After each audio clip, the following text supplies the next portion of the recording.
Hi everyone, and thanks for joining me. Today's sublimation video features flip-flops. That's right, we are going to be sublimating flip-flops. They come packaged just like this. I will have them linked in the description below. I've got a couple different sources for you, as well as a couple different coupon codes. You can check them out and see which one suits you better. But I thought this was a really fun thing, and what more of an appropriate time than the middle of summer for some fun flip-flops. When you think about flip-flops, you could use those for Mr. and Mrs., bride and groom. You could put your favorite team on them. You can put whatever, like a theme of a party that you're going to. You could use these for so many different things. What I'm going to do today is I just printed off, I thought this would be really fun, just a real pretty watercolor flower. I will have this design linked in the description below the video as well. If you'd like to pick that up, feel free to make your own watercolor flower flip-flops. But what a fun idea. Now these come, like I said, just like this. They're disassembled, so you're going to sublimate them like this, and then you can attach the flip-flop, the top of them.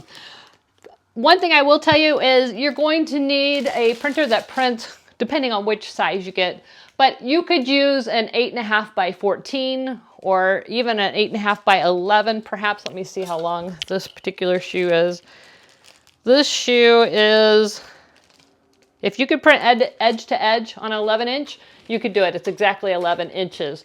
Otherwise, you need at least an 8.5 by 11 printer. 8.5 by 14 would be even better. I am using my SG-1000, which prints 11 by 17 right out of the box without any added bypass tray or anything. I really love the SG-1000. You know, I have the SG-500 as well. Both printers I highly recommend. I could have done this with the SG-500 that's sitting right back there, but I decided to do it this way. Now, if you are using an 8.5 by 11 or 8.5 by 14 print, you're probably going to have to print two of them or strategically cut it apart. So let's get started. You're going to set your heat press to 390. You're going to set the time on 45 seconds. This is a really, really simple project. So let's head over to the heat press and get things going. All right, so we've got our image printed. We've got the heat press heated up to 390. We've got the timer set on 45 seconds. I'm going to lint roll the flip-flops really quickly just to make sure that there isn't any lint, dog hair, anything that's going to interfere with my transfer. You do want to make sure before you heat up your heat press that you check your pressure so that this can fit in there. It is, I would say, about a 1/2 to 3/4 of an inch thick. So you're going to have to adjust it. I had to loosen my pressure quite a bit. You want a medium pressure for this, which means you shouldn't have to really struggle to put it down. The top, you shouldn't have to really use a lot of elbow grease to get this on. I'm going to use a little bit of this 505 temporary adhesive spray. This is my favorite adhesive spray for both sewing and sublimation. It just takes a really light coat. You probably shouldn't do this near your equipment. I'm going to go ahead just so that you can see, but I'm just giving it a light, quick spray. And then I'm going to take my image and I'm going to place it face down. Just like so. I'm going to flatten it over the top. Got quite a bit of extra here. I'm just going to grab some scissors. Let's grab these. I'm just going to cut off the excess. You don't have to, but. All right, so we've got the flip-flops adhered. I'm going to be very careful. I'm going to place this on top. It doesn't hurt to put a piece of butcher paper down. The ink's not going to absorb through, but just in case anything comes off those edges, I'm just going to go ahead and put that down.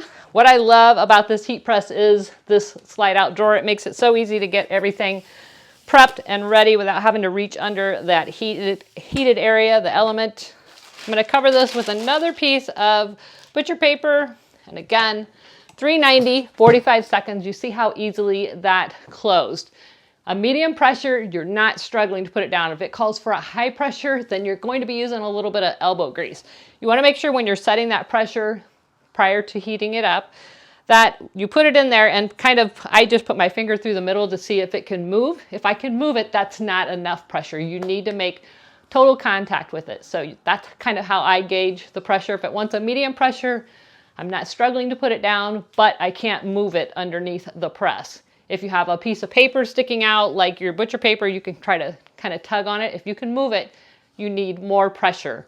The problem with sublimation is if you have too much pressure, sometimes it can make the ink bleed out the sides and you won't get a crisp image. All right, 45 seconds are up. Let's see how our flip-flops look. Oh my gosh, they're so cute. Here's my transfer. So you can see it did take up some ink, but these turned out so cute. Let me show you. All right, so the whole thing is sublimated. I'm just gonna pull out the flip-flops themselves, and you can see how cute these are. Now, the attachments you have to put in yourself. They do take a little bit of elbow grease to get them in, but it's a very simple. You can see there's a little nodule right there on the top. You just stick that in this hole, stick these in the bottom hole. I'll go ahead and do that probably off screen. I find it easier if you kind of start getting it through. And you just have to kind of bend it and then use a pair of pliers to pull it the rest of the way through. So let me get this in. There, I was able to just push it through with the scissors. You can do that, and then I'm gonna do it 2 more times to get the bottom part on. All right, here's our finished flip-flops. It does take a little bit of elbow grease to get those flip-flops in place. I just used some scissors and helped stick it through the holes.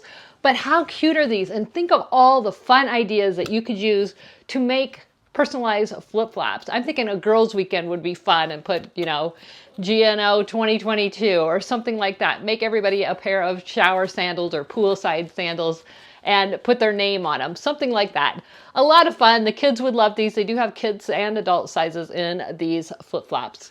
So I hope you guys enjoyed this video. If you did, please like, subscribe, share. Don't forget to click that bell so that you're notified every time there's a new video. Thanks so much for watching, and until next time, never stop making. See ya. Bye-bye.